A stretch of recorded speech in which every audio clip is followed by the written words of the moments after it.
são aqui de Juiz de Fora também. E gostaria de registrar também a presença do ex-presidente da Sociedade Teosófica, o Ricardo Lima, está presente aqui conosco. Logo que eu acabar aqui, eu passo um pouquinho a palavra para ele. Ele tem um compromisso às 7h30 também. Então, eu só queria fazer uma apresentação breve do Dr. Chayenne. Ele é médico ortopedista e fisiatra, fundador e presidente da Sociedade Brasileira de Médicos pela Paz, membro da comunidade Bahá'í do Brasil, é estudioso da cultura brasileira e iraniana e autor de estudos de correlação entre poesia e tradições dos dois países, especialmente Manuel Bandeira e poetas persas. Coautor de diversos livros em áreas da medicina, ciência e sobre a paz mundial. Bom, sobre o início da fé Bahá'í no Brasil, quando Bahá'u'lláh, em meados do século XIX, anunciou ser o portador de uma mensagem destinada a transformar a vida espiritual da humanidade, muitas pessoas abraçaram essa nova causa. A notícia desse acontecimento foi publicada em jornais brasileiros ainda naquele século, mas foi somente nas primeiras décadas do século XX que a causa Bahá'í começou a se estabelecer no Brasil. Algumas mulheres tiveram um papel central nesse processo. Primeiro, em 1919, a jornalista estadunidense Martha Ruth, em uma época viagem pela América Latina, aportou em diferentes cidades brasileiras, onde foi entrevistada por personalidades nacionais.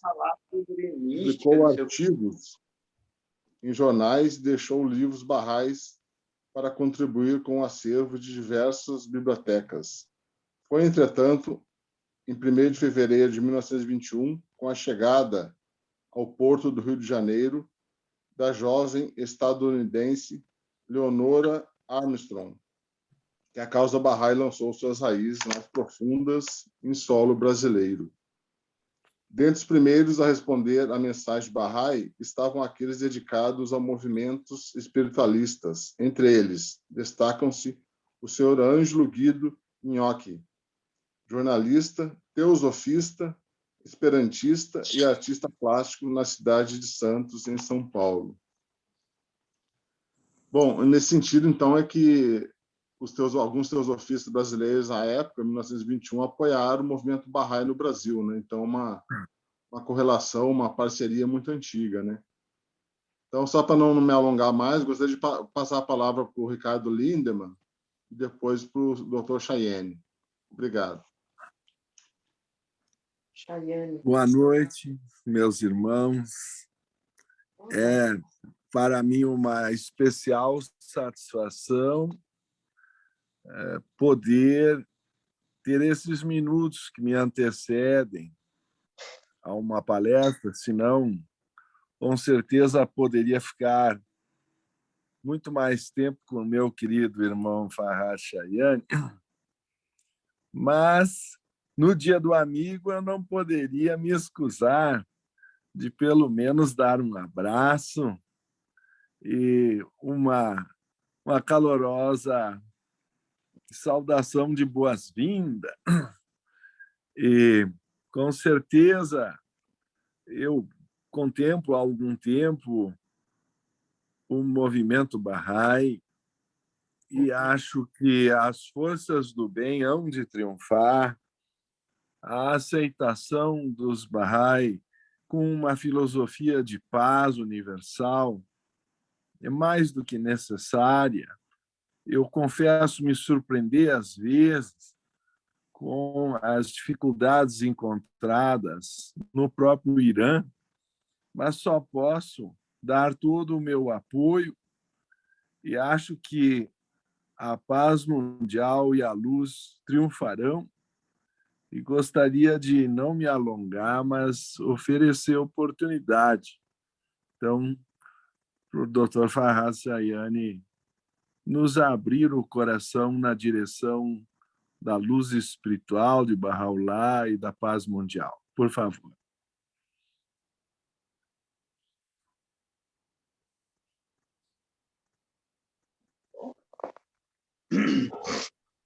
Bom, realmente eu não imaginaria um início melhor do que o meu querido amigo e irmão Ricardo. O Ricardo, a gente se conhece desde...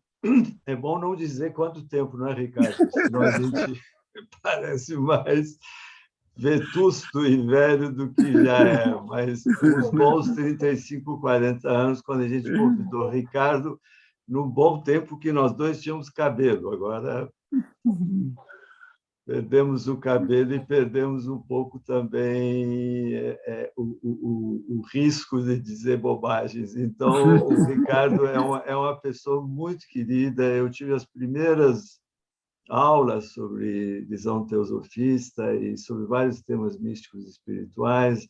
Ele distribuiu uma fotocópia da palestra dele, não sei se ele lembra isso, lá na sede Bahá'í em Porto Alegre, e eu guardei. Depois, quando eu fiz um trabalho, eu citei 2 vezes no trabalho R. Lindman como uma das minhas referências em vários temas que eu abordei naquele meu trabalho. Então, Ricardo é uma pessoa muito especial, e agora, recentemente, a gente se encontrou em Juiz de Fora, e foi um encontro maravilhoso.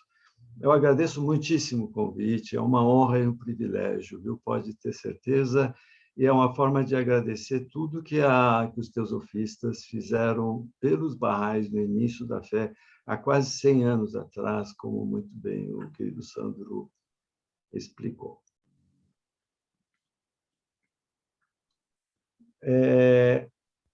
Eu resolvi dividir assim em alguns aspectos que vocês vão ver. Eu procuro ser objetivo. E eu gostaria que fosse uma conversa informal entre nós. Então, vocês podem eventualmente me interromper, fazer perguntas. Não é uma palestra muito formal, nem muito erudita. E, segundo, também, eu gostaria que a gente tivesse a liberdade de se tratar um ao outro como irmãos queridos. E então pode me chamar de Farhad. O doutor ficou trancado dentro do consultório e não saiu, ele está lá. Aqui está o Farhad, o irmãozinho de vocês, que quer conversar com vocês, só isso, nada. E quero aprender também com vocês um pouco, porque pelas perguntas e pelas questões e comentários há um enriquecimento espiritual e místico profundo. Eu quero dizer da importância desses eventos. Olha, se toda a humanidade pudesse se abraçar como nós nos abraçamos aqui, os teosofistas, Baha'is, esperantistas, enfim, todas as correntes, católicos, evangélicos, não importa.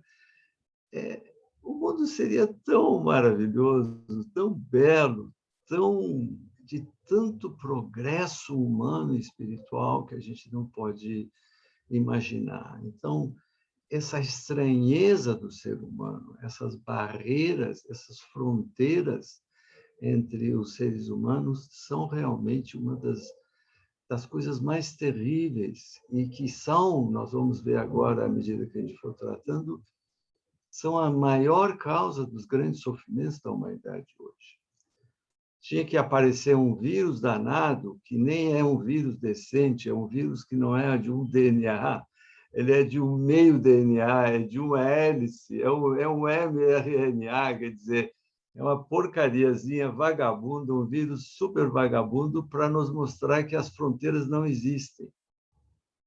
O vírus veio nos ensinar de que, olha, ou nós nos unimos, ou nós vamos para o brejo, nós vamos nos destruir.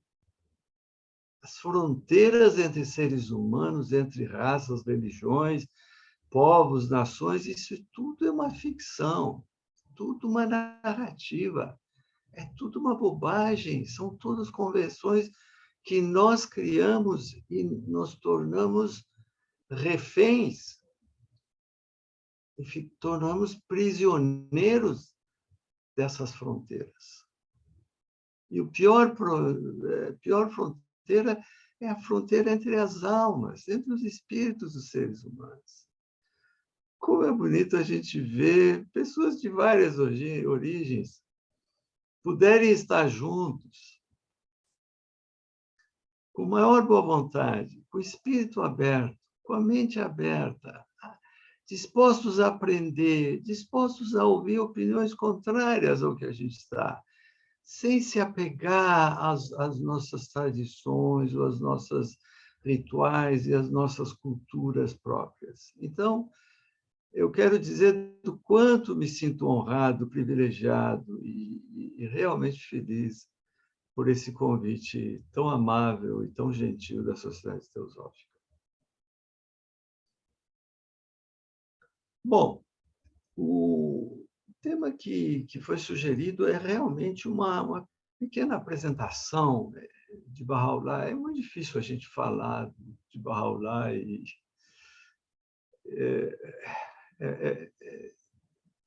eu acho que nenhuma biografia faz realmente jus à grandeza de um ser humano, e isso é válido para todos os grandes reveladores universais da humanidade, seja ele Senhor Krishna, Gautama Buda, seja ele Moisés, seja ele nosso Senhor Jesus Cristo, seja ele Muhammad, seja quem for, uma biografia não faz. Há uma expressão que eu gosto muito, a maior prova,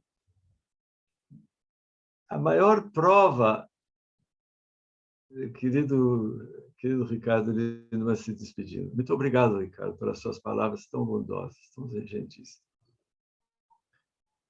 Há uma expressão que eu gosto muito, diz que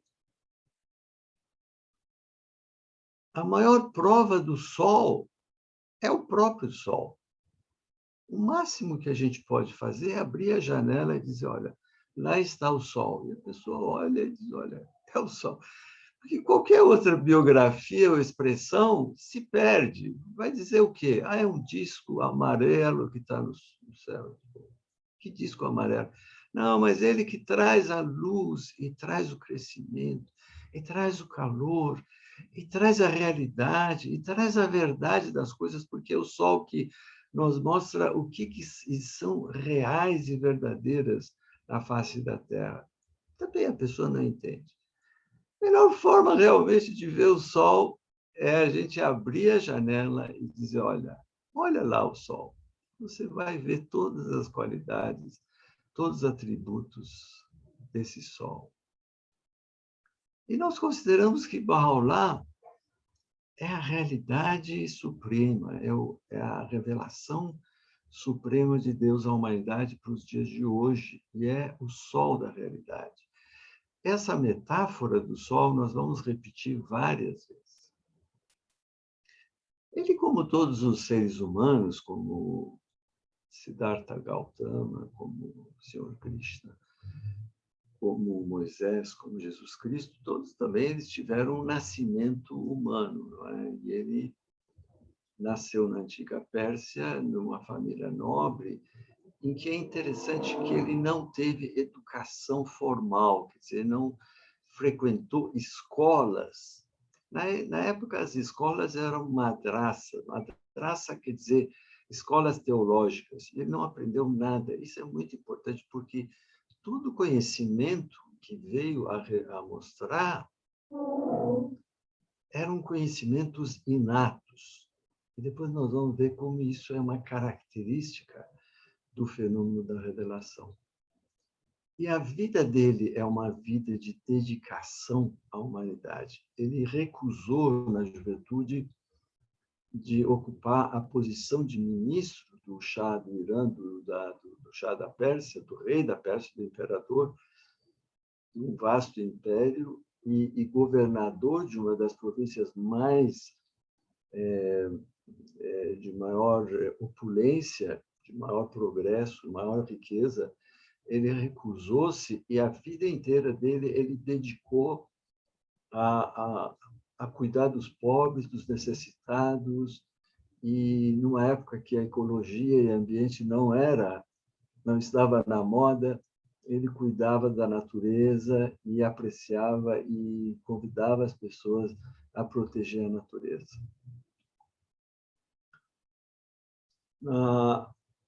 Cedo se percebeu que era um ser humano especial. Cedo se percebeu que ele tinha um conhecimento inato. Cedo se percebeu que ele tinha uma sabedoria que totalmente ultrapassava aquilo que um jovem que não tinha estudado em escola teológica podia apresentar. Há muitos exemplos desse, como são exemplos como aquele de Jesus, que é encontrado falando com os sábios, e Baha'u'lláh teve vários desses episódios em que, participando de grupos de teólogos muçulmanos, eles faziam perguntas e nenhum dos estudantes respondia, e aquele jovem ele levantava e dava uma explicação tão bela, tão profunda, tão sábia, que as pessoas ficavam realmente impressionadas. E o professor e o mestre diziam: olha, como é que pode uma pessoa que não tem estudo teológico, que não usa turbante, porque o turbante era o sinal do estudante de teologia, ele pode ter esse conhecimento? Bom, contar toda a vida de Baha'u'lláh levaria muito tempo. Eu convido vocês que se estude através de vários livros e literatura, e também através do YouTube, da internet, tem detalhes. O mais importante é que, desde que ele começou a demonstrar esses conhecimentos, ele sofreu uma perseguição atroz. Ele foi jogado numa cova, numa prisão, que era um buraco dentro da terra. E realmente o que ele sofreu em termos físicos, de torturas e prisões, são indescritíveis. Por que a gente fala desse sofrimento de Baha'u'lláh? Porque há um filósofo, historiador moderno, que todos devem já ter lido, Harari, que ele diz que a única coisa verdadeira é o sofrimento do ser humano. Porque todas as outras coisas podem ser narrativas ou ficção, mas os sofrimentos são reais.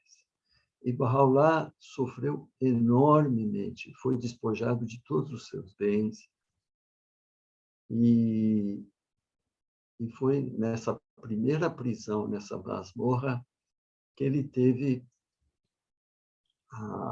o anúncio da sua revelação através do que ele chama de uma donzela celestial. É interessante que essa donzela, quer dizer, todos eles, seja Jesus através da pomba, seja Moisés através da sarça ardente, seja, enfim, todos eles têm um momento de iluminação em que a sua missão lhes é confiada. Eu conto esse episódio de Baha'u'lláh, tem um pouquinho de ligação com a teosofia. Esses dias eu estava procurando saber qual é o termo de teosofia na minha cultura persa, e eu descobri e fiquei tão feliz que teosofia se chama Hekmatullahiyye. Talvez a querida Fê possa me corrigir, porque ela tem conhecimento maior da língua persa. Hekmat quer dizer sabedoria, Sofia. E Elah é o singular de Elohim, quer dizer sabedoria divina, teosofia. Por que eu conto essa história da revelação de Baha'u'lláh? Porque a imagem que Baha'u'lláh descreve é de uma donzela celestial, que ele mesmo imediatamente diz que não era um ser humano, e sim era uma visão beatífica de um ser suspenso no ar, em que esse ser resumia a essência da sabedoria, a sabedoria divina, que é a Sófia, aqui, do qual nós compartilhamos a teosofia também. É interessante que essa donzela, que é Bahá'u'lláh mesmo diz que é o Espírito Supremo de Deus, ele ilumina a alma de Bahá'u'lláh e diz que no futuro a humanidade inteira virá a te reconhecer. No futuro a humanidade inteira se irá unir através da tua palavra. No futuro muito breve, todas as pessoas, de perto e de longe, se unirão e se abraçarão na causa que tu vais trazer para a humanidade. Ele é libertado, ao contrário de 20.000 dos seus seguidores que são martirizados, são mortos, e ele continua a saga, e ele é condenado à morte, mas não é executado porque havia um certo receio pela posição dentro da nobreza da qual ele pertencia, e ele é exilado.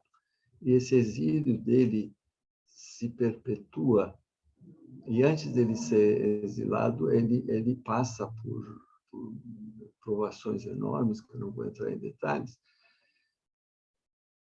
e esse exílio continua por vários locais, por Adrianópolis, por Constantinopla, que hoje é Istambul, e no fim até é um exílio permanente na pior prisão do Império Turco-Otomano, que dominava aquela região, que é atual Acre, São João d'Acre, no norte de atual Estado de Israel, que na época não era Estado de Israel, na época era Fenícia ou Palestina. E quando Bahá'u'lláh é expulso da sua terra natal, e quando ele chega em Bagdá, que é o primeiro passo e fica um tempo lá, na saída ele se reúne com algum dos seus seguidores e anuncia para eles que ele era aquele prometido de todos os tempos, aquele que Deus tornaria manifesto, aquela suprema revelação de Deus que viria para unir toda a humanidade. Esse anúncio alegra muito os seus seguidores, só que eles também é uma alegria seguida de profunda tristeza, porque eles têm que acompanhar a saída dele do país. E essa prisão em Acre é a pior prisão do Império Turco-Otomano. Eram mandados os piores ladrões, assassinos, os piores criminosos, e eram enviados para Acre, exatamente para essa prisão, que era uma cidadela, para que morressem, porque o clima era tão poluído, tão nefasto, tão fétido, que acreditava-se que ninguém iria sobreviver naquelas condições. Então, o exílio, e interessante que exílio junto com toda a família, era praticamente uma condenação à morte. Mas Bahá'u'lláh não morreu, sobreviveu e nos deixou um legado de 27.000 obras, entre meditações, orações, epístolas, cartas, tratados, textos, explicações, interpretações, apresentações de propostas novas para a humanidade que são incríveis. O que Bahá'u'lláh traz é todo um novo avanço no processo civilizatório da humanidade. esse é um ponto que, claro, que toda a história de Baha'u'lláh não dá para contar e tudo que ele revelou também não dá para a gente abranger agora. Mas o importante é isso. Ele diz que nós estamos no início de uma nova histórica etapa da história da humanidade, que representa uma nova civilização, uma nova cultura, uma nova existência, uma nova alma, um novo espírito para cada ser humano da face da Terra. É interessante como Baha'u'lláh, pela primeira vez, usa a expressão humanidade e planeta, porque, de um modo geral, na época se falava de território. Existia o território turco, existia o território persa, existia o território indiano. E Baha'u'lláh começa a dizer de que a Terra é um só país e os seres humanos, os seus cidadãos. É interessante que nós acreditamos que isso não é uma previsão para o futuro, de que um dia toda a humanidade iria se unir. O que Baha'u'lláh estava fazendo era uma constatação de que a Terra já está unida.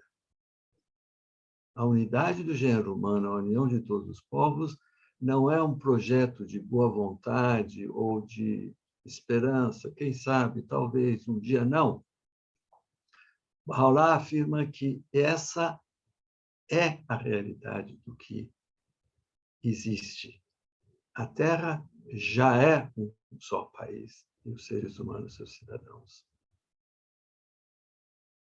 As obras de Baha'u'lláh alcançam níveis de profundidade muito grandes e que talvez aos poucos a gente vá desvelando, mas basicamente numa das suas obras místicas, Os Sete Vales, nós vamos ver como ele apresenta alguns desses princípios básicos que são a essência e a raiz do que a humanidade do futuro vai utilizar para a sua unidade, para a sua união eterna. Baha'u'lláh faleceu, ele nasceu em 1817 e faleceu em 1892. O santuário dele, ele está enterrado em Acre mesmo. Bom, a ideia não é contar toda a história de Baha'u'lláh, mas contar um pouquinho do que ele trouxe e depois eu queria me delongar um pouquinho mais no aspecto místico e espiritual do que é o fenômeno da revelação e não sei, depois eu queria dedicar as obras místicas de Baha'u'lláh para que a gente também conhecesse um pouquinho mais.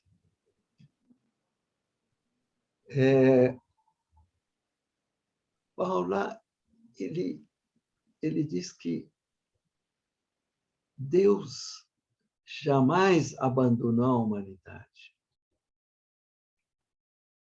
E ele traz um conceito que é fundamental, de que esse não abandono da humanidade é traduzido concretamente, na prática, nas revelações progressivas e complementares do que realmente a essência suprema, ou qualquer nome que a gente dá, quer para a humanidade.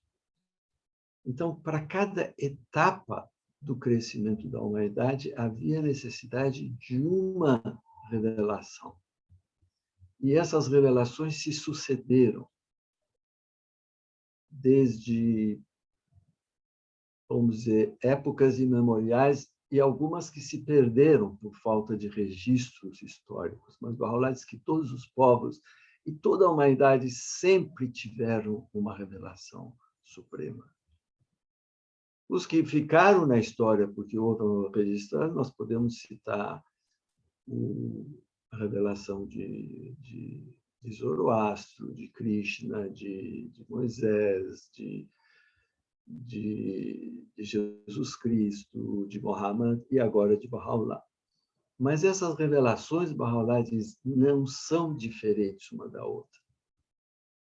Os reveladores divinos compartilham da mesma alma, da mesma missão, da mesma crença. Só que os aspectos sociais das necessidades mudaram e haviam necessidades de outras a cada época. Então, esse fenômeno da revelação, do qual Bahá'u'lláh é repositório para a nossa era, para a nossa época, é muito importante, porque mostra que essa revelação progressiva ela não terminou e jamais vai terminar. E depois de Bahá'u'lláh vão vir outros também. Isso é muito importante. Não existe uma revelação final e terminal. As revelações se sucedem ao longo dos séculos e dos milênios, porque a humanidade sempre está em movimento em direção ao quê? Aquele que o Ser Supremo, aquela essência divina, desejou para nós. Que cada ser humano se tornasse o melhor exemplo de si próprio, a melhor versão de ser humano. Que aquele que é o ser perfeito, que é o nosso Criador, ele quer que nós, a partir da nossa imperfeição, dos nossos defeitos, nós nos tornemos cada vez mais perfeitos. Então, todas as revelações se dirigem a isso. Então, quando Bahá'u'lláh diz, por exemplo, esse é o dia em que a humanidade pode contemplar a face do prometido e lhe ouvir a voz, é muito belo isso. Ele repete aquilo que todos os reveladores anteriores a ele falaram. Não é a face física, mas é a face dos ensinamentos. Bahá'u'lláh diz também que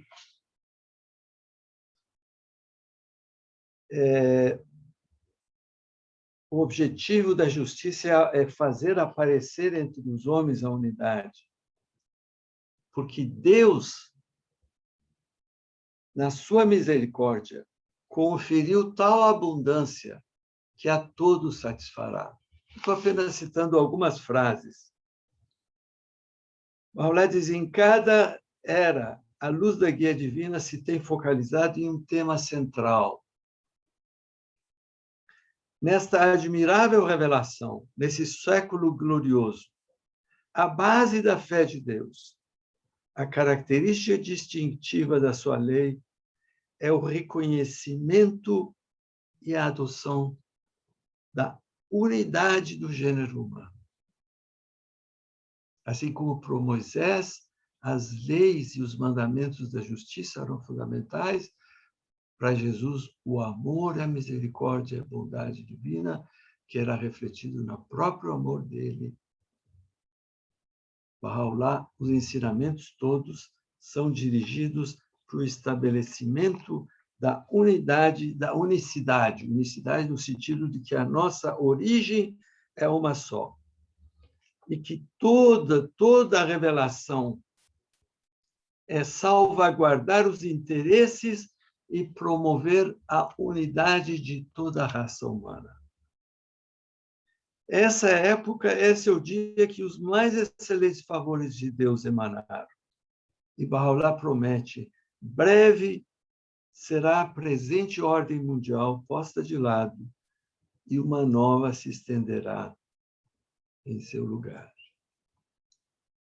E diz que o interesse de cada ser humano deve ser de salvar do tremedal, do charco da extinção iminente, aquele que caiu e ajudá-lo a abraçar a fé eterna e antiga de Deus. Enfim, a obra de Bahá'u'lláh, desses 27.000, é muito extensa para que a gente possa nos debruçar adequadamente. Eu gostaria de falar um pouco e compartilharmos juntos o que significa a revelação da essência suprema para a humanidade. Esse eu considero fundamental, porque nada a não ser a nossa compreensão do que é uma revelação divina pode nos trazer realmente a unidade. Porque se nós não compreendemos a essência desse conceito de revelação suprema de Deus à humanidade, nós não podemos realmente nos unir, porque, como dizia Hans Küng, o grande teólogo católico, excomungado numa época por trazer ideias muito avançadas, de que a paz mundial jamais existirá a não ser que exista a paz e unidade entre as crenças e religiões do mundo. Enquanto que a alma dos homens não se unirem, não haverá paz no mundo. Então, é fundamental a gente compreender o que é a revelação e nós observarmos que nós todos somos frutos dos ensinamentos de reveladores divinos, seja na Índia, seja no Japão, seja na China, seja o nome seja Krishna, ou seja Senhor Buda, ou seja Jesus Cristo. Então, eu gostaria de rapidamente a gente analisar o que é o fenômeno da revelação suprema e da revelação divina. Os estudiosos, aqui eu quero trazer o testemunho de estudiosos e fenomenologistas que estudaram o fenômeno. Não quero trazer crenças de qualquer natureza. Os estudiosos dizem o seguinte: a revelação divina, a revelação da essência divina, no sentido de guiar a humanidade, ela tem, primeiro, uma origem em um autor. E essa origem e autor não é apenas uma elucubração mental de um ser humano, e não é uma filosofia da mente, da racionalidade humana, mas ele vem de um poder e uma força que provém diretamente dessa essência divina. Então, a origem da revelação é aquela essência pré-existente, aquela essência divina. É algo sobrenatural e luminoso, quer dizer, ele traz luz para a humanidade e luz para a alma do homem. Os instrumentos que essa revelação usa, vejam bem, são sinais sagrados na sua natureza. Esses sinais são locais sagrados e tempos sagrados. Por que isso é importante? Porque ao longo de toda a história das grandes religiões reveladas do mundo, seja judaísmo, seja cristianismo ou maometanismo, se falou de que haveria, num tempo do fim, num tempo sagrado, num local sagrado que na tradição de Torá se refere ao Elam, que é a antiga Pérsia, quer dizer, num local sagrado, num tempo sagrado, que segundo estudiosos, foi em 1844, segundo William Miller, que estudou isso e criou o Adventismo, quer dizer, a previsão do advento de Cristo, é um tempo sagrado. Então, isso foi determinado em 1260, na era maometana, e 1844. Então, é um lugar sagrado, é um tempo sagrado, e esse tempo sagrado é a culminação de todas as expectativas messiânicas e milenaristas de todos os povos. O que quer dizer isso? É o que eles chamam, estudiosos, de escatom. Não quero complicar com nomes complicados, mas é o que a gente chama de escatologia. O que é escatom? É a previsão de um tempo em que a humanidade toda iria se tornar uma só, e que seria graças a uma revelação que Deus enviaria.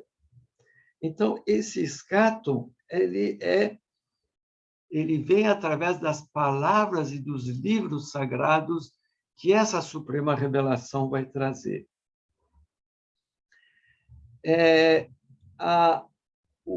A forma em que isso vai acontecer é através de um sinal sagrado, que a gente pode dizer suprema revelação, ou a gente pode chamar de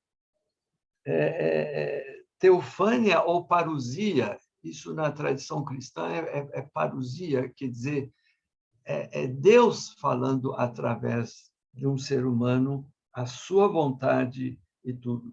E as suas palavras sagradas e o seu livro sagrado. O conteúdo dessa revelação tem que ser didático, tem que ser claro, e claramente mostrar que é uma missão divina que está sendo apresentada. A quem é destinada essa revelação? Isso é muito importante. Os que estudaram o fenômeno da revelação, eles falam que essa revelação, o recipiente, não pode ser para um só povo, mas para a inteira raça humana. Então, a quem é destinada a revelação desse tempo final? É para toda a humanidade, não mais um povo escolhido. Isso é muito interessante. Não mais um grupo, não mais um só país, não só uma nação. O efeito dessa missão divina é realmente trazer algo esperado e prometido, uma visão extensa e transformadora, uma nova civilização e uma nova cultura para a humanidade. E o mais interessante do fenômeno da revelação é que ele anula e abroga algumas leis e ensinamentos antigos e traz novos, sem que isso represente uma contradição do anterior. Isso é muito interessante. Por exemplo, quando Jesus anula a necessidade da circuncisão, dizendo que tem que circuncisar a alma, era uma lei importante judaica, hebreu. Quando ele diz que o sábado não é tão importante assim, é algo que realmente era uma coisa revolucionária e era uma coisa, vamos dizer, extremamente chocante para a época, e só que ele tinha que fazer isso para trazer uma nova visão para a humanidade. Então, toda a revelação, ela traz uma nova realidade. Ele não faz apenas uma previsão, mas traz a guia prática. A revelação não é apenas uma visão. Isso é muito importante. A revelação não é um fenômeno mediúnico. A revelação não é algo que não é um sonho, não é uma adivinhação, não é uma quiromancia, não é uma metáfora, não é uma experiência. É uma realidade que vai abarcar a toda a humanidade. Então, essa realidade traz novas leis, novas instituições e uma nova cultura e um novo processo civilizatório que vai levar por 1000 anos a humanidade à frente. Então, é um novo em que representa a continuação de um diálogo eterno do Criador Supremo com a humanidade.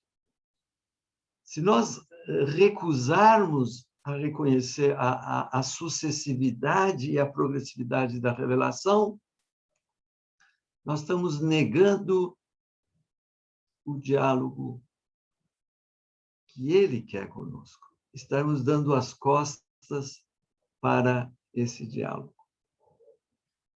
Isso é um resumo um pouco do que representa Bahá'u'lláh. Então, Bahá'u'lláh é a suprema e universal revelação de Deus à humanidade na esteira de todas as grandes revelações do passado. E apresenta, descortina, uma nova era para a humanidade, uma era da realização de todas as promessas e de todos os anseios que a humanidade sempre.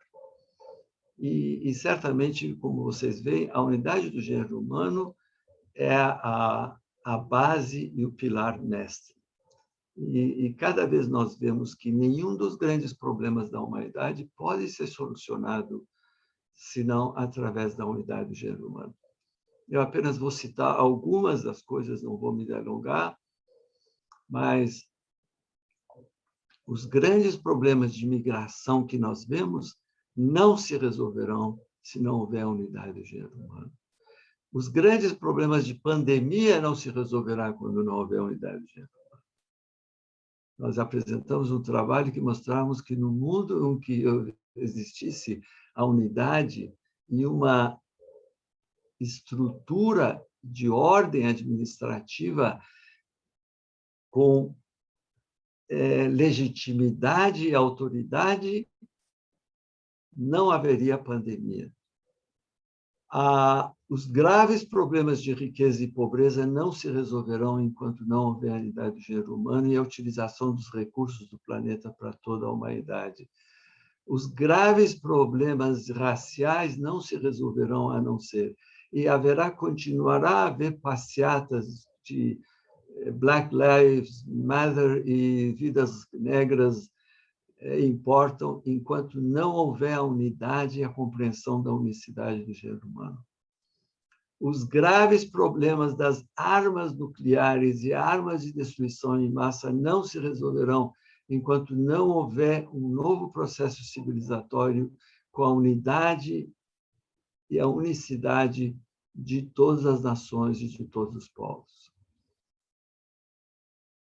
Os graves problemas de perda de valores éticos, morais e espirituais, e do qual o Brasil sofre as consequências terrivelmente, não se resolverá enquanto não se estabelecer a unidade do gênero humano. Parece uma pílula mágica, mas não é, porque ela tem toda uma estrutura para que isso possa se tornar realidade. Bom, vamos ver um pouco. Eu gostaria que vocês também possam perguntar, porque depois eu vou entrar na parte realmente das obras místicas e as obras espirituais de Bahá'u'lláh. Dr. Chayane, como que a questão aí se repete, a questão do sofrimento no planeta, né? É meio que uma regra, né? O próprio Siddhartha Gautama, o Buda, deixou isso nas 4 Nove Verdades, né? O sofrimento existe. E se tem um pai, uma mãe com um filho, uma filha, eles vão querer o melhor para aquela criança, obviamente, a melhor escola, os cuidados de saúde, de alimentação, etc., para que esse jovem, essa criança chegue à idade adulta, consiga seu emprego e talvez forme uma família ou não. Mas como que a coisa é dura, é sofrida nesse planeta, né? Então, mais uma vez, acho que isso se repete nos conhecimentos que a gente tem buscado por aqui ou por ali. E como teosofia é um estudo comparado de religiões também, né? Essa coisa é sempre marcante, né? Que será tudo por processo de autotransformação, né? E a revelação vem fazer isso, ajudar na autotransformação também, né? Bem interessante essa questão aí que você colocou do sofrimento de novo. Em época de pandemia, a coisa fica evidente, o conforto foi embora, né? Exatamente. É interessante que Bahá'u'lláh diz que nós fomos criados para a felicidade espiritual eterna. Parece uma contradição. Se nós fomos criados para a felicidade espiritual e não para a dor e sofrimento, então por que a dor e sofrimento? Porque junto com o que nós chamamos de dor e sofrimento, existe o outro lado. Depois da escuridão, sempre nasce o sol. Depois da noite, sempre vem uma madrugada brilhante. Na verdade, se nós temos paciência e persistência e obediência às leis divinas, a escuridão logo se dissipa. E a felicidade que Ele, o nosso Pai Celestial, nos destinou, vai surgir. Não por mágica, não por milagre, é por esforço nosso, por transformação da nossa alma e do nosso caráter, é da transformação do planeta que nós vivemos. Mas, certamente, elas são complementares um ao outro. O sofrimento e as bênçãos e a felicidade espiritual. Não essa felicidade humana, só aproveitando o gancho do querido Sandro, porque a humanidade ela confunde a felicidade com prazer, sabe, Sandro? Isso é terrível. Eu vou rapidamente tratar disso, que para mim é muito importante. A gente acha que quando a gente sente prazer, está feliz. Tem nada a ver. A felicidade é um estado místico espiritual de realização de toda a plenitude do ser humano. Enquanto que prazer é uma produção bioquímica no cérebro de dopamina, que depois passa. Isso até a gente aprende isso no estudo de bioquímica e neurobioquímica, de que a dopamina é uma coisa que produz e, de repente, desaparece. Por isso que o prazer é uma coisa externa. Ela vem de fora, enquanto que a felicidade é algo interno, que vem de dentro. Felicidade é eterna, é persistente, enquanto que prazer é temporário. Nós temos que repetir, vamos dar alguns exemplos. A gente tem que repetir a bebida alcoólica para sentir o prazer, a gente tem que usar mais cocaína para sentir prazer, tem que usar mais morfina para sentir prazer, fazer mais sexo para ter mais prazer e mais prazer. É uma loucura. Enquanto que a felicidade, como é interna, é interior, ela não precisa de contínua vinda de estímulos externos. O ser humano nasceu para a felicidade espiritual. E a felicidade espiritual vem quando a gente estabelece as coisas que a revelação divina para a nossa época traz, que nós acreditamos que Bahá'u'lláh é a continuação dessa sequência. E esse, vamos dizer, esse reino de Deus, vamos dizer, metaforicamente, na face da Terra, que não é um reino que cai do céu, mas é um reino que nós construímos, precisa de uma maquete, de uma estrutura, de um mainframe, como dizem em inglês, de um marco conceitual, de um arcabouço. E esse arcabouço é conferido sempre pelas revelações divinas universais, pela suprema revelação de Deus à humanidade. Pois não, querido Maurício, pode falar. Doutor, desculpe o doutor, mas é o costume. É o seguinte, logo no início o senhor disse que o Bahá'u'lláh proclamou que a Terra era um só país. E mesmo lá na terra dele, na região dele, hoje ainda acontecem umas guerras religiosas muito fortes. Como é que o senhor avalia isso? Como é que o senhor pensa sobre isso?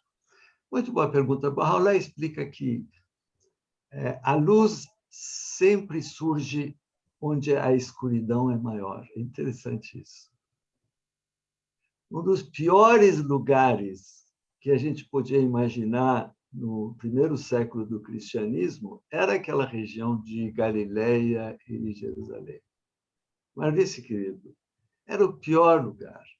E entre os piores lugares, o mais pior, mais pior do que pior, era uma cidadezinha chamada Nazaré. Vivia sob o jugo romano, eram escravos, não tinham liberdade, a miséria era total, todos os nazarenos eram diaristas, não havia realmente produção de nada, tanto é que se dizia que nada de bom vem de Nazaré. E o que surgiu de Nazaré, querido Maurício?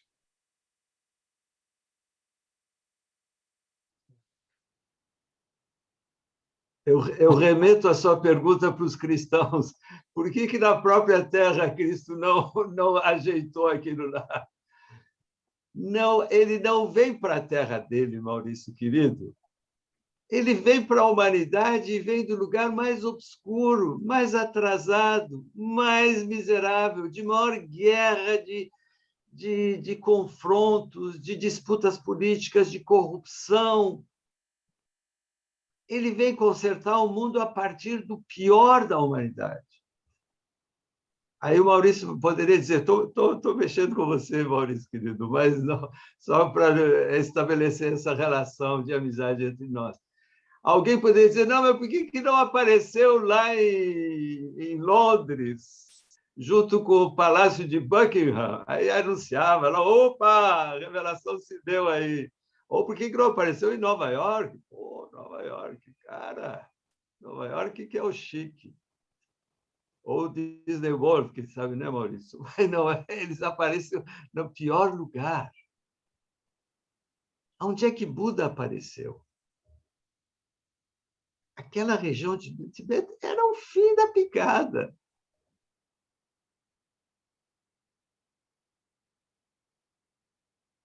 Sabe, eles não aparecem no lugar mais fashion, mais chique, mais high-tech, não aparece no Vale do Silício. Opa, apareceu no Vale do Silício.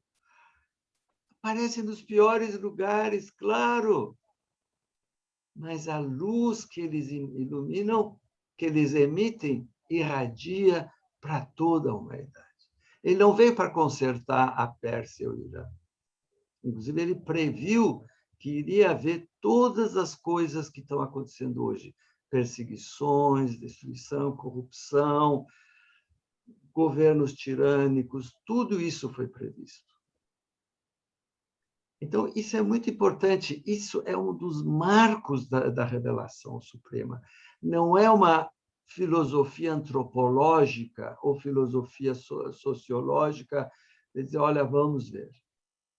Claro que grandes sociólogos e Jean-Paul Sartre e não sei o que apareceram em Paris, mas daqui a pouco se esqueceram deles. Enquanto que os ensinamentos de Bahá'u'lláh cada vez se tornam mais prementes e mais necessários. Nós vimos agora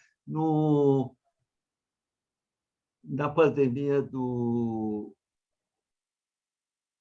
SARS-2, Covid-19.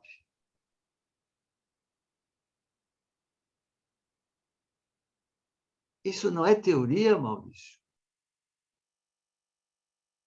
SARS-CoV é prova do que Bahá'u'lláh há 150 anos falou. Que enquanto as fronteiras entre os países não acabarem, haverão calamidades terríveis. Aí nós, não, tudo bem, isso é pessimismo. Não é pessimismo, ele estava prevendo. E você vê que realmente o Covid está nos dando essa lição. Eu gosto que vocês perguntem, questionem, inclusive duvidem. É assim que a gente aprende. Sintam-se à vontade. Muito obrigado, Maurício, pela tua pergunta. Obrigado ao senhor pela resposta.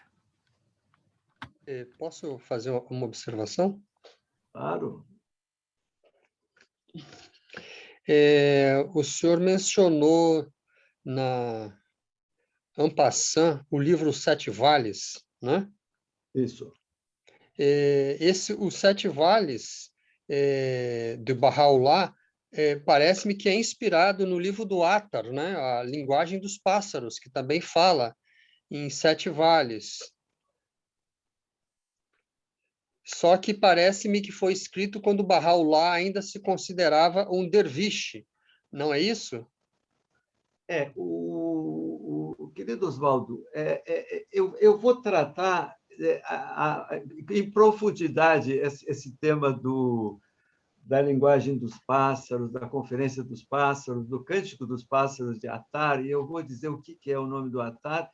E realmente, Bahá'u'lláh não era realmente um derviche no sentido de um místico errante. Ele estava num período como Jesus teve aquele período no deserto, e Bahá'u'lláh também foi nas montanhas.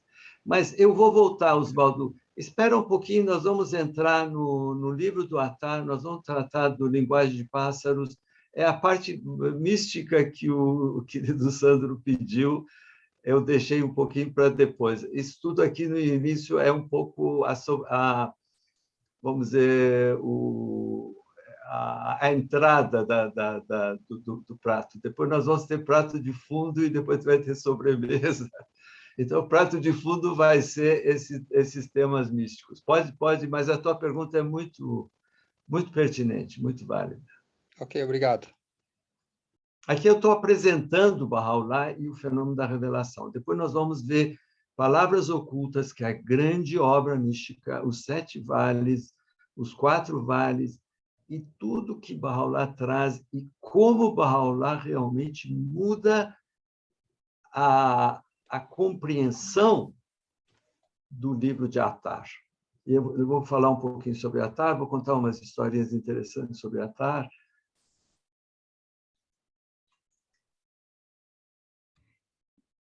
Boa noite, doutor Farhad. Eu gostaria de fazer uma colocação aqui, quando o senhor estava falando sobre o fenômeno da revelação, da unidade, da unicidade do gênero humano.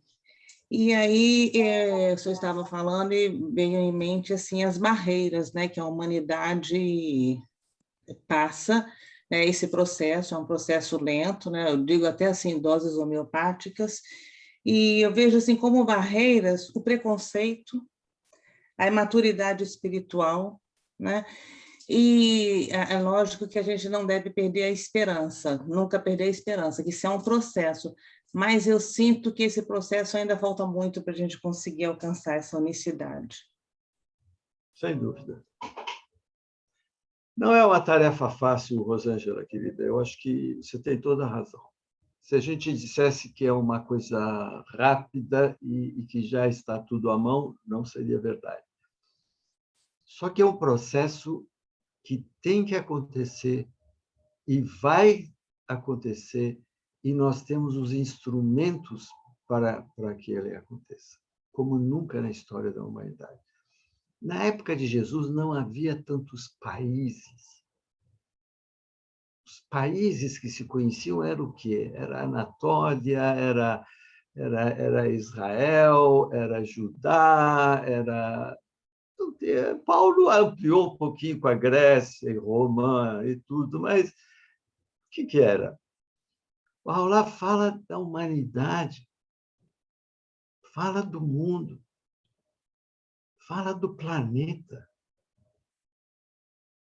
Sabe, as realidades que ele traz da eliminação de preconceitos, você fala muito bem, da igualdade entre homens e mulheres, absoluta de direito entre homens e mulheres.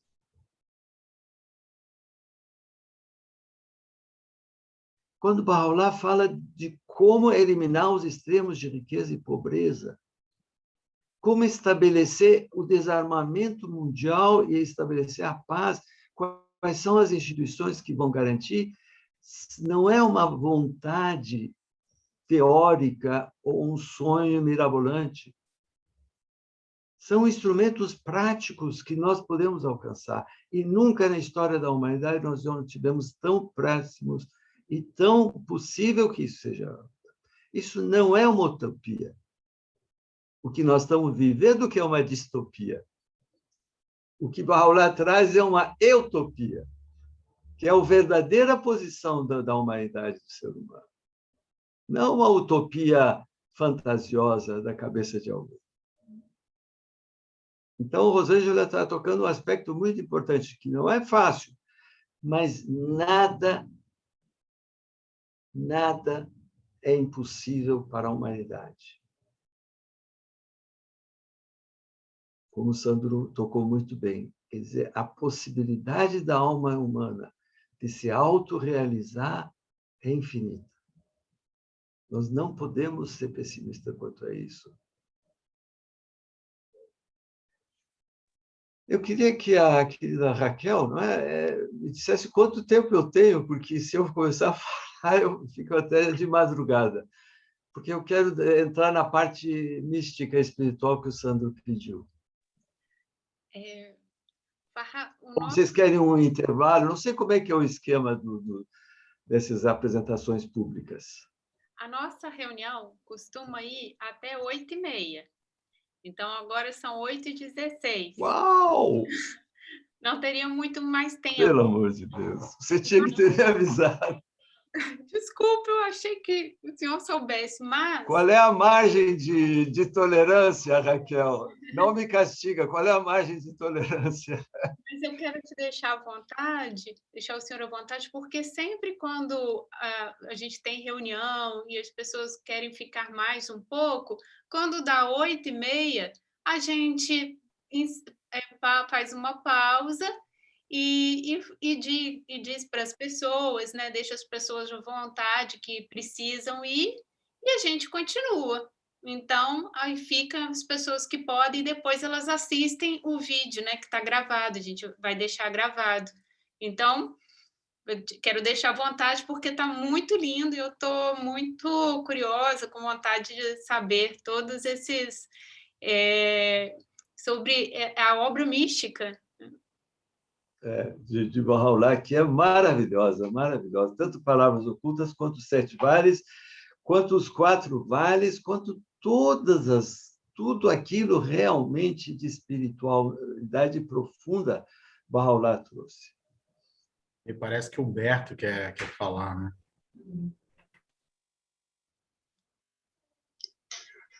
Boa noite. Posso fazer um comentário? Claro. Muita honra. Belíssimo essa coisa da revelação de Baha'u'lláh. Eu só queria lembrar que a revelação de Baha'u'lláh ela tem 3 momentos que são bastante significativos. Que, em primeiro momento, é que ela é dirigida, a divina locução vem trazer para aqueles que se desprenderam de tudo e que pura e simplesmente por amor a Deus e a realidade divina se colocava na direção dele. Então, por isso ele se retirou, porque primeiro só ele, contato com essa realidade divina, quando ele estava no Siachal, dentro da Cova Negra. E quando ele chega no Iraque, com aquele esplendor, né, ainda não existia muita... e no meio daquelas falácias todas, e em Bagdá havia o que existia de mais elevado em termos de estudo místico, né, naquela região. Hoje a USP tem um departamento que é de estudos desse período em que havia muitas pessoas que estavam fazendo traduções das tradições do islamismo e das várias agremiações. Então, esse primeiro momento da revelação de Baha'u'lláh é dirigido aos místicos. À medida que ele vai sendo exilado e chegando para o Ocidente, eles se dirigem para os líderes do pensamento, que seja científico, que seja religioso, que seja. E, por último, ele faz para os governantes, para aqueles que vão administrar os assuntos humanos dentro de instituições seculares, né?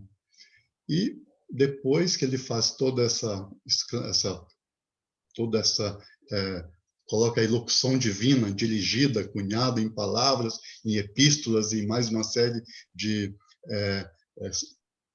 argumentos e textos e estruturas que movimentam a mente, o coração de todos que se entrar em contato, vai ver que tem se dirige ao coração, se dirige à alma, se dirige a grupo, se dirige à família, se dirige a toda a humanidade, né? Então, esse é um instrumento muito poderoso, capaz de nutrir a alma, a mente de pessoas de todas as qualidades, né? Seja místico, seja cientista, seja líder de assuntos profissionais, seja líder de assuntos administrativos, seja governante, seja líderes do pensamento humano. Todas essas pessoas podem se capacitar a ser nutridos para alargar a sua compreensão a respeito do seu papel. Porque Baha'u'lláh não simplesmente chama para ele, ele simplesmente convoca a humanidade para conhecer uma outra realidade. E essa realidade com a qual todos nós estamos tão facilmente envolvidos, para ele só é duas. A única coisa que a gente consegue enxergar é uma realidade histórica, né? Que nós temos uma herança, que fomos desenvolvidos a partir dos animais, e ele diz que a realidade é muito maior do que isso. Existe uma realidade, uma essência espiritual dentro de nós, potencial, que se a gente quiser, ele liberou as forças para a gente usar essa potência para desenvolver em nós as virtudes de Deus, para a gente se assemelhar a Deus, né? E, ao mesmo tempo, ele diz que essa essência, junto com essa realidade histórica, com mais uma realidade universal, que para a gente se libertar disso aqui, a gente vai ter que sair do individualismo e criar uma consciência coletiva, né? Então, quer dizer, mudou completamente a realidade, não é? Então, a revelação de Baha'u'lláh é portentosa, é maravilhosa, é um potência. Muito obrigado. Muito obrigado, querido Humberto. Muito obrigado mesmo pelas tuas colocações. Com permissão de vocês, eu vou ter que citar en passant algumas coisas, tá? Bem rapidinho, porque eu gostaria que vocês... Uma das obras principais, em termos espirituais e místicos, de Baha'u'lláh se chama Palavras Ocultas. É claro que é difícil a gente, em questão de minutos, dizer, mas eu recomendo que os que não estudaram e leiam Palavras Ocultas. É a gênese espiritual, a gênese da alma humana, assim como o livro de Gênesis é a origem física do ser humano, em que todo o processo de como é que o ser humano foi criado aparece no Gênesis, o primeiro livro da Bíblia Sagrada. Palavras Ocultas, ele diz qual é a gênese da nossa alma. É muito interessante ler. Porque Baha'u'lláh diz como nós fomos criados como alma e espírito. Para que nós fomos criados? O que Deus queria conosco? E o que Deus espera de nós? O que quer que a nossa alma realize? Qual é o projeto de Deus para nós, para a nossa alma? Então, é muito difícil a gente tratar de palavras ocultas em poucos minutos, mas eu recomendo sinceramente que vocês procurem e tem esses livros através da editora, do Amazon, qualquer coisa vocês acham. Palavras Ocultas de Baha'u'lláh é um livrinho bem pequenininho, mas é de uma profundidade incrível, incrível, que realmente transforma a alma humana. Não é uma narrativa de ficção e não é história, e sim são aforismos de como um pai aconselhando o filho para a longa jornada e caminhada dele nesse mundo. Arraes, ele Sim. fala, o meu, pequenininho. Ele é pequeno, é isso mesmo, é isso mesmo. Aqui tem Tem escrito. alguma edição menorzinha ainda. Agora. Esse aqui Tem a é edição antigo. menorzinha que a Ivan está mostrando, é isso mesmo. Agora, a grande obra mística de Bahá'u'lláh, assim como nosso querido Oswaldo Condé ele se referiu, é baseado numa das maiores obras místicas da história da humanidade. É considerado o Atar, junto com São João da Cruz, Santa Teresa d'Ávila, são os grandes místicos da humanidade. E Bahá'u'lláh não só se refere nessa obra aos escritos de Atar, que é a Conferência dos Pássaros, mas ele se refere também a Jumi, o grande Jumi, que é o maior poeta místico da história da humanidade, que entrar no Rumi um oceano que também é muito difícil da gente conseguir explicar tudo. Vamos dizer, o que Bahá'u'lláh traz e resgata é uma herança cultural da antiga Pérsia, que é o berço da poesia mística do mundo. Sem querer ser bairrista ou ser patriota, que não é o meu, embora eu seja persa, eu tenha nascido no Irã, mas a Pérsia é o berço universal da poesia mística, sem dúvida. Os maiores poetas místicos, Hafez, Saadi, Sanaí, Atar, são... Claro que a gente não vai poder entrar em vários deles, mas Atar é muito interessante. Atar ele viveu entre o século XIII, entre 12 e 13. Ele viveu na mesma época do São Francisco de Assis, é muito interessante. E ele era filho de um farmacêutico que vendia remédios e manipulava remédios, e também fazia perfume. Na verdade, Atar quer dizer perfumista, vem de atr, atr quer dizer perfume, ele preparava perfume. E realmente a poesia mística dele é um perfume, é uma fragrância, é maravilhoso. Tem duas historinhas rápidas de Atar que eu gostaria de compartilhar com vocês. Diz que ele não queria saber nada de misticismo quando ele era jovem. É interessante isso, Sandro. Ele era um jovem, filho de um farmacêutico famoso, tinha uma loja em Nishapur, no nordeste da Pérsia, e ele vivia com roupas muito chiques, ficava na frente da loja e não queria saber de coisa nenhuma. Era um jovem alto, bonito, etc. E tal. E ele não tinha interesse nenhum por temas espirituais e místicos. Aí diz que passa um místico, um derviche, e passa pelo jovem Atar e disse: "Ô, jovem Atar, você sabe como e quando você vai morrer?"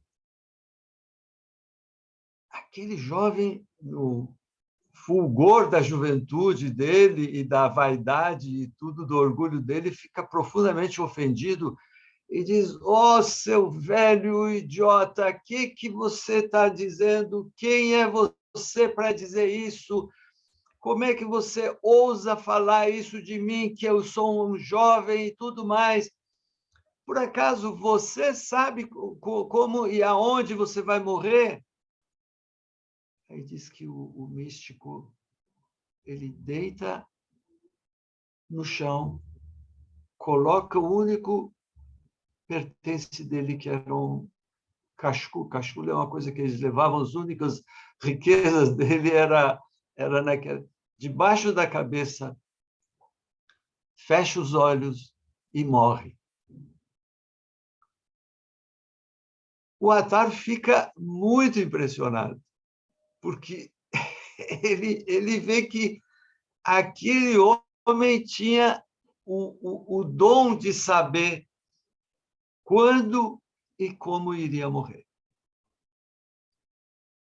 E a partir daí, conta a história que o Attar começou realmente a sua jornada mística e se tornou realmente um dos maiores místicos da história da humanidade.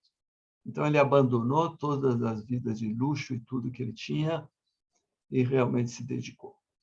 E também a morte dele é muito interessante, porque Attar, quando houve a invasão dos mongóis e eles mataram todo mundo, eles matavam todas as pessoas, e houve uma mortandade enorme na antiga Pérsia, e quando viram aquele velho Attar também, eles pegaram para matá-lo.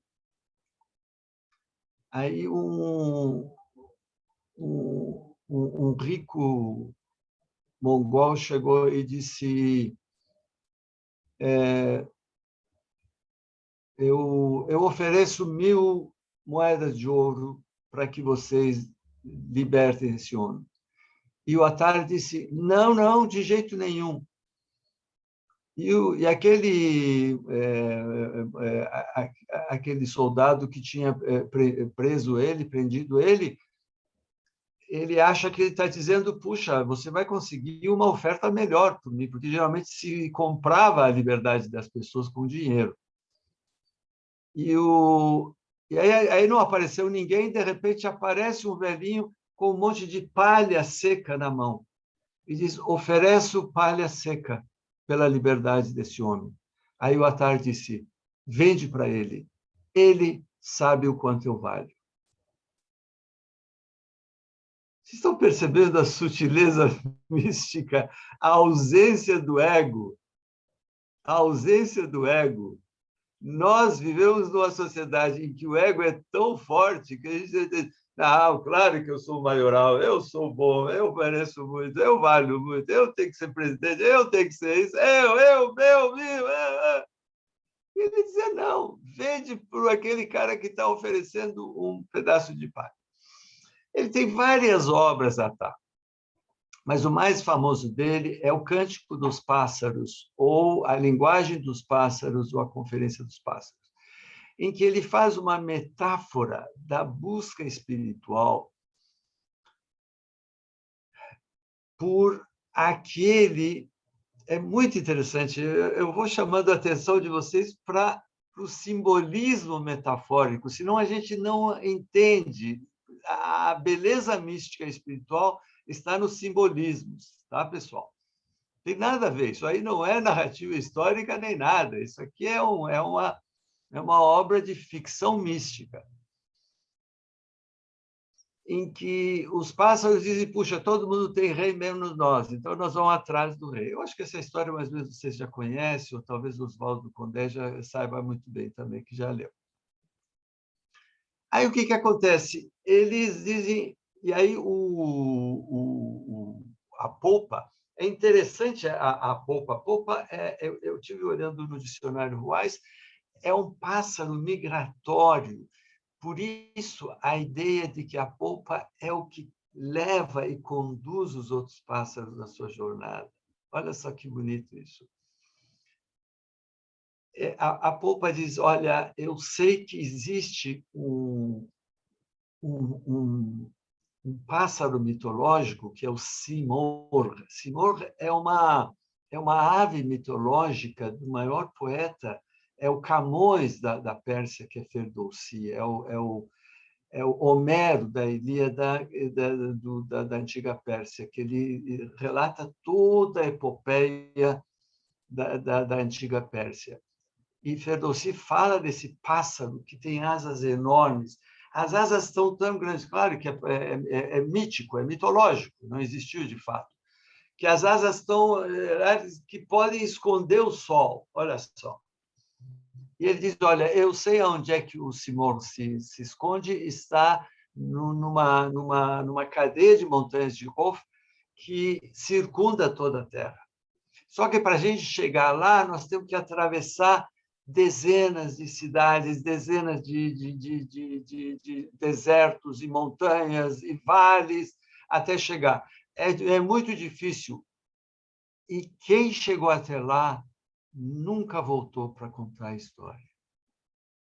Então, é uma jornada em que nós vamos nos aniquilar. É muito interessante como o discurso da Popa é fulminante. Ele diz, olha, não estou prometendo nenhum conforto, é sangue, suor e lágrimas. Cada um dos pássaros, ele começa a dar desculpas, e cada um desses pássaros representa as desculpas que nós damos para não seguir a jornada espiritual em direção a Deus e a sua revelação. Então, a revelação de Deus é esse sol. É interessante que, quando milhares desses pássaros resolvem empreender, depois que alguns deles dão as desculpas, cada um dá uma desculpa, eu não vou entrar nos detalhes, só isso precisaria de algumas horas para a gente falar, mas, basicamente, assim, o pavão diz assim, desculpe, mas eu gosto da beleza, eu sou belo, eu não vou arriscar perder as minhas penas maravilhosas numa jornada sem pé nem cabeça que vai para não sei para onde é que vai. O papagaio, na tradição persa, gosta de doce. Ele diz assim, eu sinto prazer no torrão do açúcar, o que eu quero com esse simor, esse pássaro místico para ser o nosso rei. E, enfim, cada um deles dá uma desculpa. Tem o pássaro que come pedras. Ele diz assim, eu gosto de pedras preciosas, eu amo pedras preciosas. Eu não me interesso de conhecer o rei, e seja lá quem for. Milhares desistem e milhares levantam voo. São tantos os pássaros no céu que obscurecem o sol. Não sei se vocês percebem, cada item tem um significado espiritual e místico. Eu vou contando para vocês, eu sei que vocês sabem, alguns já conhecem, mas o que o Attar está falando é o que nós estamos vendo no mundo de hoje. Esse grasnar, esse rulhar de pássaros, são as quantidades de teorias e políticas e ideologias e besteiras que a humanidade fala e grita e berra e tenta convencer os outros e se confronta e se destrói e não sei o quê, que impedem a humanidade de ver o quê? O sol da realidade e a revelação de Deus à humanidade. Então, os pássaros levantam e eles arrulham tanto, eles chilreiam tanto, gritam tanto, falam tanto, que não se enxerga o sol. Quer dizer, não se deixa enxergar o sol, não deixa o sol brilhar como deve e iluminar as coisas. Quer dizer, a revelação de Deus iluminar a humanidade. E eles vão e enfrentam desertos, e se chamuscam todo, e se queimam todo, muitos afogam, e muitos se destroem, até que chegam na morada do Simor. Só que, quando eles chegam no Simor, o porteiro diz assim, quem são vocês?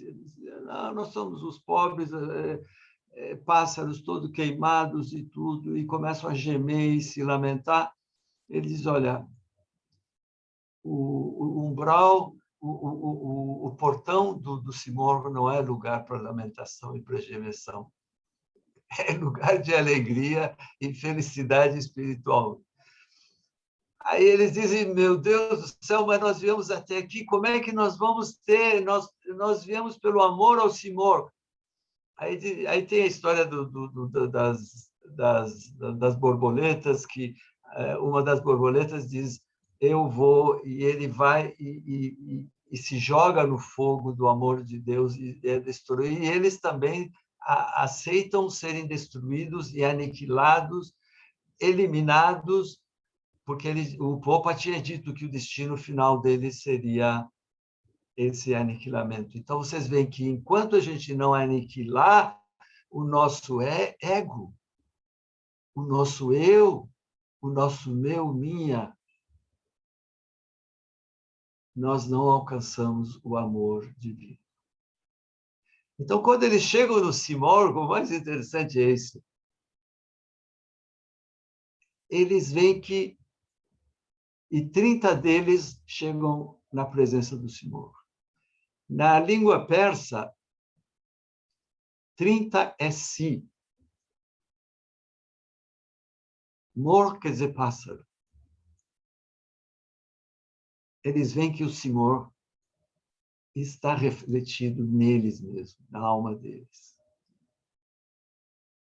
E eles percebem que o Senhor está entre eles. É muito bonito. Quer dizer, a realidade da essência divina está dentro de nós. E o revelador divino está entre nós. Nós é que não percebemos ele. Isso é das grandes tragédias da humanidade, de não reconhecer, porque o gralhar, o chilrear desses aí, impedem que a gente reconheça o revelador divino entre nós. Então, o que o Attar está dizendo é que ele está entre vocês, cuidado. O que ele ensina está gravado também na alma de vocês. Não é uma coisa diferente do que os outros reveladores divinos trouxeram. Aquilo tudo está gravado dentro de vocês. E qual é a grande contribuição de Baha'u'lláh? Então, primeiro que Baha'u'lláh mostra que realmente as pessoas não reconhecem o revelador divino na sua época por causa do barulho e das pregações de grupos, ideologias e políticas e detentores de poder e tudo mais, do dinheiro, dos vendedores, dos consumistas, essas coisas todas que nós vemos hoje na sociedade mundial. Segundo, que Baha'u'lláh diz que não há possibilidade da gente ser, porque o que eles queriam era ter um rei. Baha'u'lláh diz que, pela primeira vez, há o primeiro vislumbre de uma democracia em que o líder deles passa a ser escolhido e não mais o líder que eles acham lá em cima de uma coisa mitológica. E o terceiro, Baha'u'lláh diz que a verdade é que o Simor, quer dizer, o esperado prometido, está entre eles e que eles podem achar, desde que permitam que o sol da realidade ilumine a eles. Então, Baha'u'lláh rompe, ele dá uma outra versão, e a maior diferença de Baha'u'lláh nos Sete Vales, em relação à linguagem dos pássaros e Conferência dos Pássaros, é que a Conferência dos Pássaros ele é totalmente de poesia, e a poesia persa é caracterizada de ambiguidade, ela é difícil de detectar, você não sabe o que está dizendo. O Hafez, por exemplo, você não sabe se ele é lírico, místico. Quando ele fala de vinho, você pensa, o cara está falando de vinho. Na verdade, não está falando de vinho, está falando de êxtase espiritual, mística. Tem nada a ver com vinho, álcool.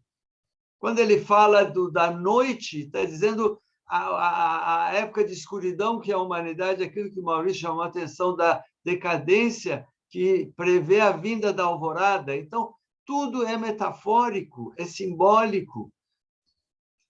Então, Baha'u'lláh mostra que todas essas aqui são etapas da alma humana no encontro, na jornada em busca do revelador divino. Então, Baha'u'lláh diz que a primeira etapa é a busca, em que ele tem que se desprender de tudo que ele aprendeu e impedir que a cega imitação o impeça de entrar nessa jornada.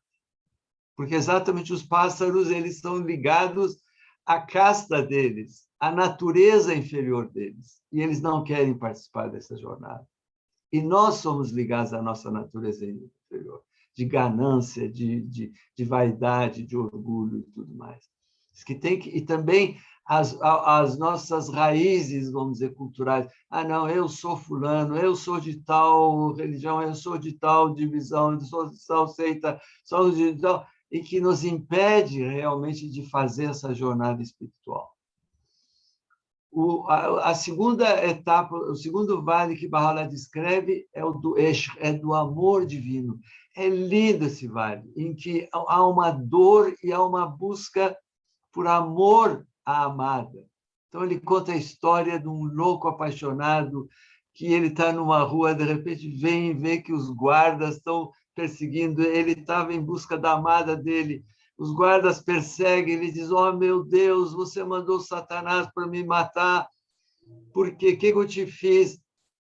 Aí, no desespero, ele sobe um muro e, quando ele se joga para baixo, ele vê que a amada dele tinha perdido o anel e estava com uma lâmpada buscando o anel, e ele cai na frente dela.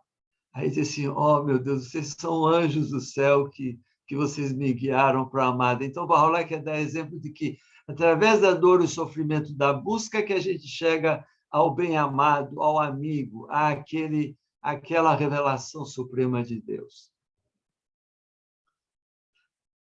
Depois do eixo do amor, vem do Irfan, Aref. É muito interessante. Só o Irfan valeria a pena um dia a gente conversar, porque é maravilhoso. Irfan existe em português, está no dicionário Ruais, até o Google registra. Hierofânia. Hierofânia quer dizer a percepção mística do sagrado dentro da alma da gente. Quando a gente percebe essa de que está na frente do sagrado, nada mais importa. Tudo perde o valor, tudo perde o sentido. É muito importante essa percepção mística do sagrado. Então, Baha'u'lláh diz que aí é o terceiro vale, é a terceira etapa, ou a terceira cidade. Tanto é que o Jumi, que é o maior poeta místico, ele diz uma coisa muito interessante, ele diz que Attar percorreu as 7 cidades do amor, e eu estou perdido na primeira esquina. Claro que é um ato de humildade de Rumi, todos consideram o maior poeta místico da história da humanidade. Mas ele mostra como Attar, ele realmente é importante. E aí Baha'u'lláh depois vai o conhecimento e vai o vale da unidade, e o último é o vale da inexistência absoluta e fanal, quer dizer, a pobreza total, pobreza do ego, extinção, abandono do eu, do quem sou eu, e a inexistência absoluta. E Baha'u'lláh diz que, a partir daí, é que ele reconhece a revelação divina. E a partir daí. Então, Baha'u'lláh acrescenta uma compreensão a essa obra de Attar, que é fundamental, porque ele traz para a realidade algo que é simplesmente uma poesia mística maravilhosa, cheio de metáforas de pássaros e características dos pássaros e da jornada deles e do sofrimento deles.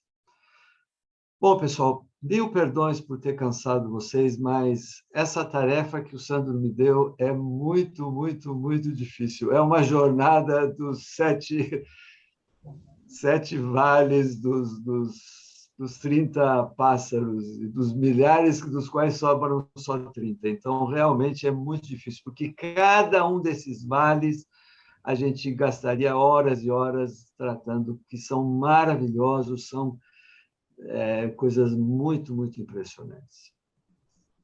Posso falar? Sandro que vai coordenar. Olá, Sandro. Pode sim, pode ficar à vontade. Foi uma palestra maravilhosa. Parabéns, amei. Ainda mais sobre esse Atar aí. Nossa, beleza pura. Amei. Aonde a gente encontra esse livro aí? O Canto dos Pássaros? O original, vocês têm no Amazon com o nome de Linguagem dos Pássaros. Esse é o original de Attar. Esse eu recomendo realmente para vocês. A Linguagem dos Pássaros. A linguagem. É muito bom. É uma tradução do francês, é maravilhoso, embora existam traduções assim em verso também do francês, o cântico Le Cantique des Oiseaux, o canto dos pássaros. Agora, os Sete Vales de Bahá'u'lláh vocês encontram em várias edições. Tem edições pequenas, tem as edições do de ouro, os Sete Vales é pequeno, não é... E as histórias do Attar são magníficas, hein? E a editora? A editora do Linguagem dos Pássaros é Attar Editora. Olha só, é o nome do Attar. Attar Editora. Está com tudo, hein? Nossa, que beleza. Que bom, Rádio. Isso é um assunto que a gente poderia tratar por horas e horas. Palavras Ocultas é maravilhoso. O Bahá'u'lláh tem uma outra obra chamada Quatro Vales, em que é realmente extraordinário, mas é mais enigmático ainda. Eu recomendo para vocês realmente Palavras Ocultas e os Sete Vales, e com as leituras complementares da obra do Attar, e se vocês tiverem a oportunidade de estudar um pouco as obras do Rumi, que é realmente extraordinário. A gente está querendo organizar, inclusive, um estudo de cada um desses vales, junto com a obra do Attar e Rumi. Então, pessoal, muito obrigado pela paciência de vocês, pelo convite do querido Sandro, da Raquel. A Raquel ainda aguentou aí até o fim. Nossa, foi divino, divino. Amei. Também, amei. Muito obrigado. Mil perdões, porque esse é um assunto que não tem como resumir. Eu peço perdão a vocês. É cansativo, mas eu fico feliz que o Sandro e a querida Raquel tenham me dado essa honra, esse prazer e essa oportunidade de poder transmitir. E as observações do Oswaldo e do Maurício também foram muito pertinentes, do Humberto também, da Rosângela, todos que falaram também foram. Eu gostaria muito da gente poder conversar mais profundamente, com plena liberdade de perguntar, questionar, comentar. Eu gosto de palestra assim, muito de discurso. É bom para político. Como eu não sou candidato a nada, eu quero mesmo esse diálogo de almas entre o irmãozinho mais novo de vocês, mais novo que eu digo porque eu tenho 76 anos. Eu acho que eu sou mais velho de vocês. A mais nova sou eu aqui. Nós todos somos irmãozinhos humildes um do outro. Muito obrigado, pessoal. E obrigado mais uma vez ao Sandro e à Sociedade Teosófica. Nós que agradecemos a sua belíssima apresentação, a sua presença, a do Hussein, todos os convidados de vocês também, o pessoal da Fé Bahá'í que pôde vir hoje, estar conosco. E vamos combinar uma próxima oportunidade, então, mais à frente a gente combina alguma coisa, um outro tema, alguma coisa assim, explicações maiores, talvez, né? Mas agradeço a sua imensa disponibilidade dessa apresentação conosco hoje, uma palestra com assuntos místicos que muito nos interessam, né? É o assunto que é trocar de coração com coração, né? Aí que a coisa ganha um outro valor, né? Te agradeço imensamente, Chayane. Obrigado e volte sempre. Muito obrigado. Obrigado, pessoal. Desculpa se eu estou apaixonado, mas eu morei no Iraque e as escrituras de Baha'u'lláh que ele escreveu no Iraque, para mim, me desperta assim, um esplendor muito grande. Mas maravilha. Legal. Obrigado, Farhan. Essa Bom, história são... muito obrigado. E é coisa para muitos no ensino, no estudo durante um ano, né? Não é esse tema que se tratou. Né? Nossa, que Obrigado, lindo. Humberto. Eu queria passar a palavra para a Luciana. Acho que a Luciana gostaria de fazer alguma colocação. Luciana, contigo. Sim, boa noite a todos. Boa noite. Então, eu estou aqui, assim, sem palavras, sabe?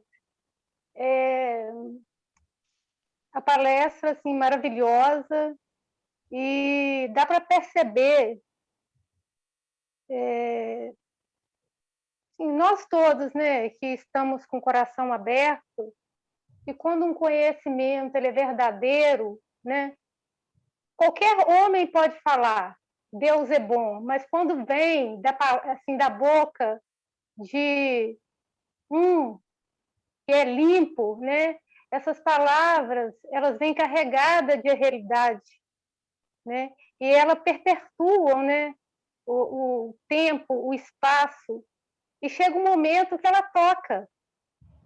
Quando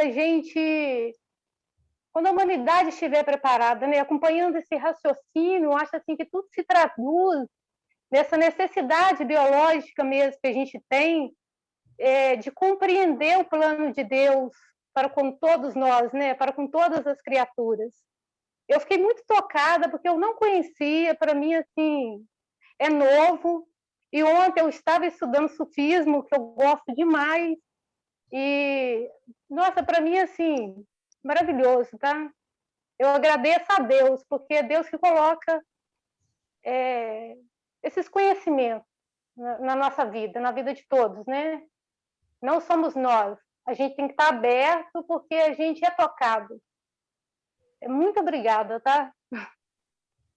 Muito obrigado pelo seu comentário, querida Luciana. Obrigada, Luciana. Obrigada. Mais alguém, pessoal? Raquel. Obrigada, Luciana. Farhan, que linda essa exposição, essa palestra. Eu também, assim como a Luciana. Meu contato recente, comecei a ler agora há pouco sobre a fé Bahá'í e vejo muitos pontos de contato com a teosofia. Eu acho que a gente merece muito mais outras palestras.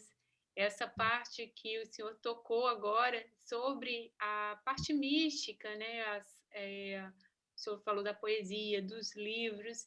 Acho que a gente precisa encontrar mais e estreitar esses... Também acho.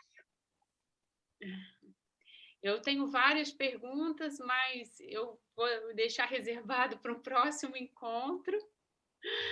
E, inclusive, também sobre a fé Bahá'í, não só sobre os ensinamentos, como a prática de vocês. Eu tinha algumas perguntas que ficaram. Da próxima vez a gente pode conversar um pouco mais, né?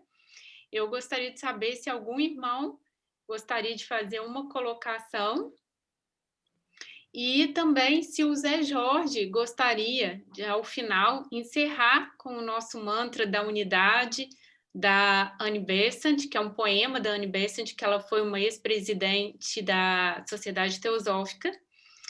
E esse poema ele foi musicado por alguns irmãos da Sociedade Teosófica e o Zé Jorge nos presenteou semana passada com ele. Quero saber se quando a gente for encerrar, você estaria disposto a nos presentear com essa música linda. Mas enquanto... Raquel, só um instantinho. Boa noite a todos os irmãos. Parabéns aí, maravilhosa a palestra, maravilhosa a dissertação aí acerca de um assunto que... alguém que eu não conhecia. Para mim, é uma lindíssima novidade. Mas, Raquel, com relação ao encerramento, eu estou na minha casa 2. Eu tenho dois domicílios, um onde eu morava com a minha mãe, antes dela subir para o andar de cima, e hoje eu estou na minha casa. Eu não estou aqui preparado instrumentalmente para a coisa. Eu te agradeço a oportunidade e peço desculpas, tá bom? Que isso, Zé Jorge, tudo bem. Então, mas fica para a próxima. Vamos sentir Isso, falta. se Deus quiser. Ficou muito bonito. Que isso. Obrigado. Raquel, eu gostaria de não esquecer de agradecer a duas pessoas que tornaram realidade esse nosso encontro, que é o querido Sandro e o meu filho Hossein. Não fosse por eles, esse encontro não teria se realizado. Então, a gente tem que agradecer a Deus, a Bahá'u'lláh e essas duas almas maravilhosas que, pela amizade entre eles, proporcionaram a nós todos esse encontro. Muito obrigado a vocês. Parabéns para eles. Maravilha. Irmãos, alguém tem algum comentário a fazer? Bom, eu só queria dizer uma coisa, que nós temos o livro, né, como o querido Farhad falou, sobre os 7 vales, e para mim ele é muito profundo mesmo.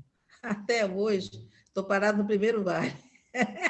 Agora, acho que com esse livro aí do Atar, dos pássaros, quando eu vou entrar, ó, de jeito, vou aprender muita coisa, com certeza. Vou voar. Obrigada. Chayane, te agradeço pela consideração e dizer a questão a parceria com o Hussein também é por amizade, né? Amizade que vai salvar esse planeta, que vai unir todo mundo para a gente fazer um projeto aí de solução planetária, né? Agradeço imensamente a amizade de vocês e passar a palavra para o Hussein um pouquinho, então, Hussein. Bom, só temos a agradecer. Tem sido uma honra, assim, esse contato e essa proximidade. Muito interessante hoje, além de ser o Dia do Amigo, né? Em Juiz de Fora também hoje foi colocado a cabo o comitê interreligioso, no qual o nosso amigo Washington, que está aqui presente, da Biblioteca Hebraica, que está dando tchauzinho, ele faz parte. Então, eu acho que é um momento muito ímpar que a gente está vivendo em Juiz de Fora, né? Com esse encontro, com essa instituição desse comitê interreligioso, que com certeza vai unir todos os povos, todas as pessoas em algo para o bem comum, né? Que é o objetivo de qualquer movimento, né? Então, é uma honra. E eu vou querer um segundo tempo dessa fala de hoje, hein? E também concordo inteiramente que precisamos de segundo, terceiro, quarto tempo. Acho que vamos precisar de muito. É um prazer. Muito obrigado à presença de todos. Obrigado, pessoal. Queria saber se alguém quer fazer um encerramento. Vocês têm alguma forma de encerrar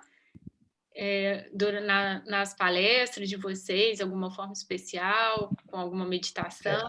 Não existe um ritual e não existe uma meditação. Agora, existem as orações, que são formas de meditação. Eu gostaria de pedir se alguém gostaria de fazer uma oração curta, por favor.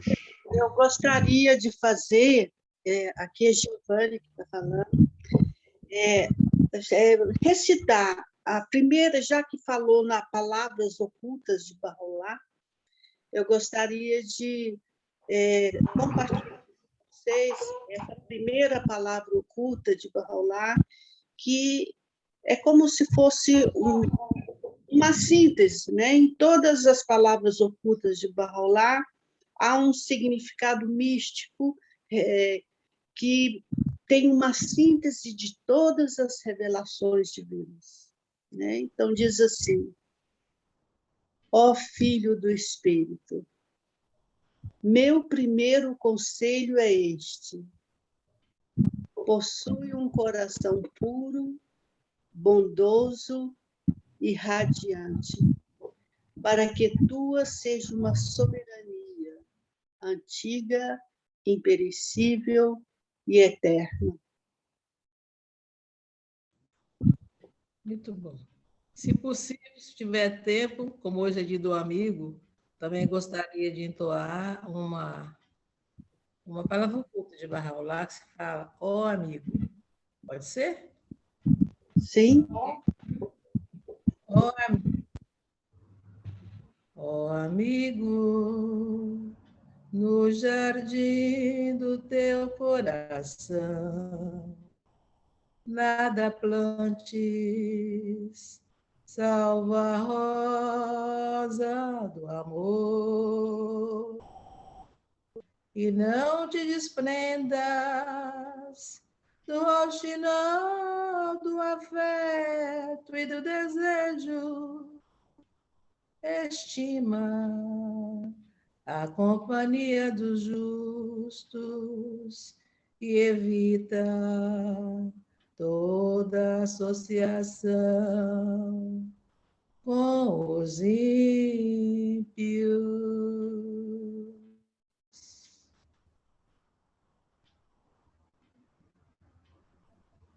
Obrigada. Nossa, que lindo! Que maravilha! Que presente, irmãos. Obrigada. Obrigada. Obrigada a vocês. Tudo é lindo. Tudo que Barraulá trouxe é lindérrimo, passou de lindo. É mais de lindo, lindão, lindé, é demais. É. Quero essa pessoal, infelizmente, temos que encerrar, né? Dá vontade de ficar mais, mas vamos marcar para uma próxima vez, devido ao adiantado da hora, né? Então, a gente agradece a todos os presentes, especialmente a Chayene, o Hussein, a participação da Raquel também, e a todos os irmãos que participaram conosco essa noite. Uma boa noite a todos. Obrigado. Boa noite. Obrigada a todos vocês. Um abraço, Hussein. Boa noite. Um abraço, Faiane. Um abraço a todos, a Leia, todos os amigos, Geraldo, Humberto, a todos que estão conhecendo agora. Muito obrigada. Lilinha, bom te ver. O prazer todo meu. Luiz Guaranis. Beijo.